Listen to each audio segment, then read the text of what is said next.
Ito lang natin dito. Tapos i-ano lang natin ganyan.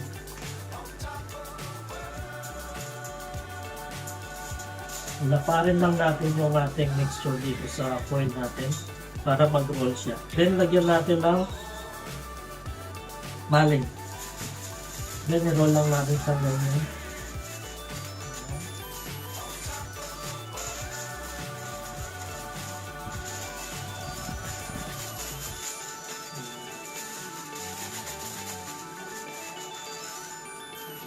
Then pisilin lang natin sa kabilang dulo para Mag-compact siya. mag-compact siya sa loob dito sa gitna.